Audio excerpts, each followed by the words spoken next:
বাংলাদেশে কোনো মন্দিরে অথবা যত জায়গায় হামলা করার চেষ্টা করা হয়েছে, বাংলাদেশের মুসলমানরা দিনে রাতে মন্দির পাহারা দিয়ে নিরাপত্তা নিশ্চিত করেছে। ইসলাম অবমাননা এবং কোরআন অবমাননার বিরুদ্ধে আমার হিন্দু ভাই, আমার হিন্দু বোনেরা প্রতিবাদ করার জন্য রাজপথে দাঁড়াতে না পারবে, ততদিন পর্যন্ত মুসলমানেরা যদি কলিজা কেটেও মন্দির পাহারা দেয়, আমরা ইনসাফের রাষ্ট্র প্রতিষ্ঠা করতে পারবো না। আগামীকাল শাহবাগে বাংলাদেশের ধর্মপ্রাণ হিন্দু ভাইয়েরা, খ্রিস্টান ভাইয়েরা, চাকমা ভাই বোনেরা, পাহাড়ি সমতলী সবাই মিলে আপনারা এই কোরআন অবমাননার প্রতিবাদ করবেন।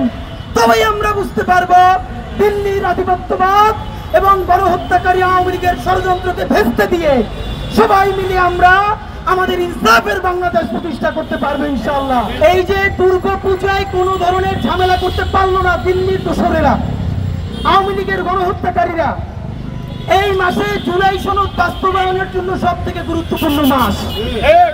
দিল্লির দোসর, দাবিদার এবং লীগের গণহত্যাকারীরা চাচ্ছে যে কোনো ধরনের সাম্প্রদায়িক উস্কানি দিয়ে হোক অথবা অশান্তি তৈরি করে হোক বাংলাদেশে অতি দ্রুত একটা সহিংস পরিস্থিতি তারা ঘটাতে চায়, যার মাধ্যমে জুলাই সনদকে ব্যাহত করে বাংলাদেশের স্থিতিশীলতা নষ্ট করে দেওয়া যায়।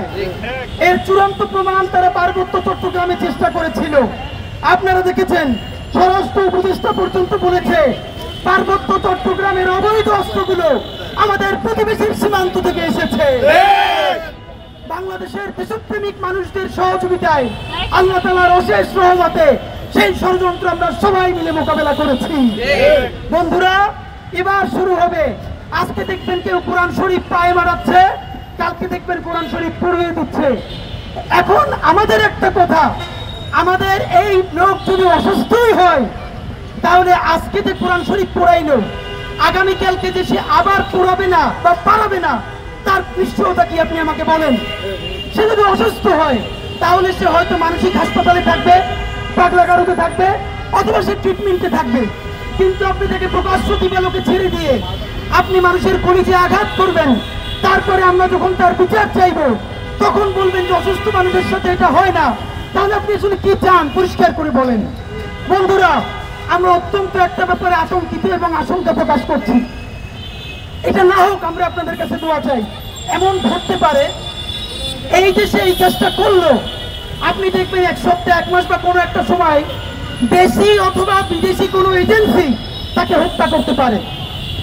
হত্যা করার পর 1 মিনিটের মধ্যে ঢাকার 133 জন বুদ্ধিজীবী ন্যারেটিভ সেট করে ফেলবে যে যেই ইসলামপন্থীরা বলেছিল তাকে হত্যা করতে হবে কোরআন পালানোর দায়ে, তারাই তাকে হত্যা করেছে। সুতরাং বাংলাদেশের ইসলামিস্টরা, মুসলমানরা একজন হিন্দুকে হত্যা করেছে। এখন বাংলাদেশের হিন্দুদেরকে বাঁচানোর জন্য অবশ্যই ভারতকে এখানে ইন্টারভিউ করতে হবে। ওয়ালটন এখন দেশের সীমানা পেরিয়ে পৌঁছে গিয়েছে 50টিরও বেশি দেশে। ওয়ালটন, ঘরে ঘরে বিশ্বজুড়ে। এই পরিস্থিতি তারা তৈরি করতে চায়। আপনাদের মাধ্যমে বলতে চাই, কুরআন কারীম, ত্রিপিটক, বাইবেল, এই সমস্ত রিলিজিয়াস স্ক্রিপ্ট বাংলাদেশের প্রত্যেকটা ধর্মপ্রাণ মানুষের কাছে অত্যন্ত সম্মানিত।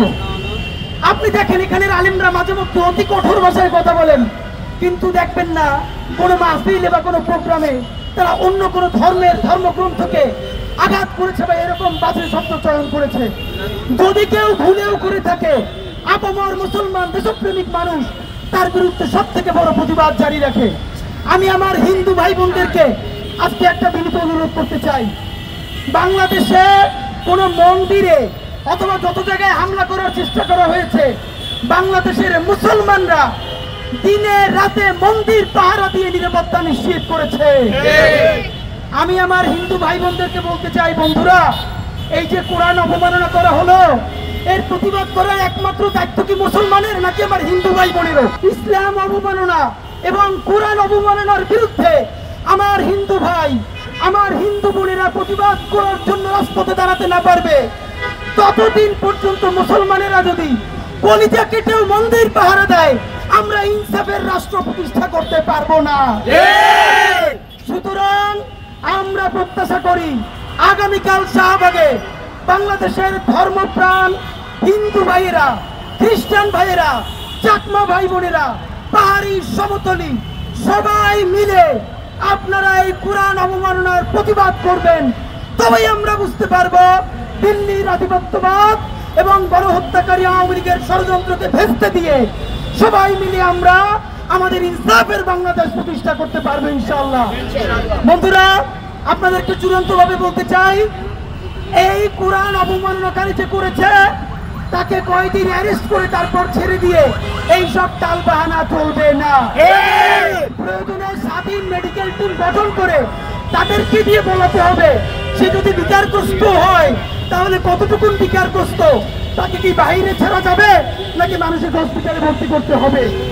আর যদি ইচ্ছাকৃতভাবে পাগল সেজে সুবিধা নেওয়ার চেষ্টা করে তাকে দৃষ্টান্তমূলক শাস্তির ব্যবস্থা করে পরবর্তী ষড়যন্ত্রকারীদের বিষটা উপড়ে ফেলে স্বাধীন সার্বভৌম ধর্মপ্রাণ বাংলাদেশের ইনসাফের বাংলাদেশ প্রতিষ্ঠা করতে হবে। জিন্দাবাদ, ইনকিলাব জিন্দাবাদ।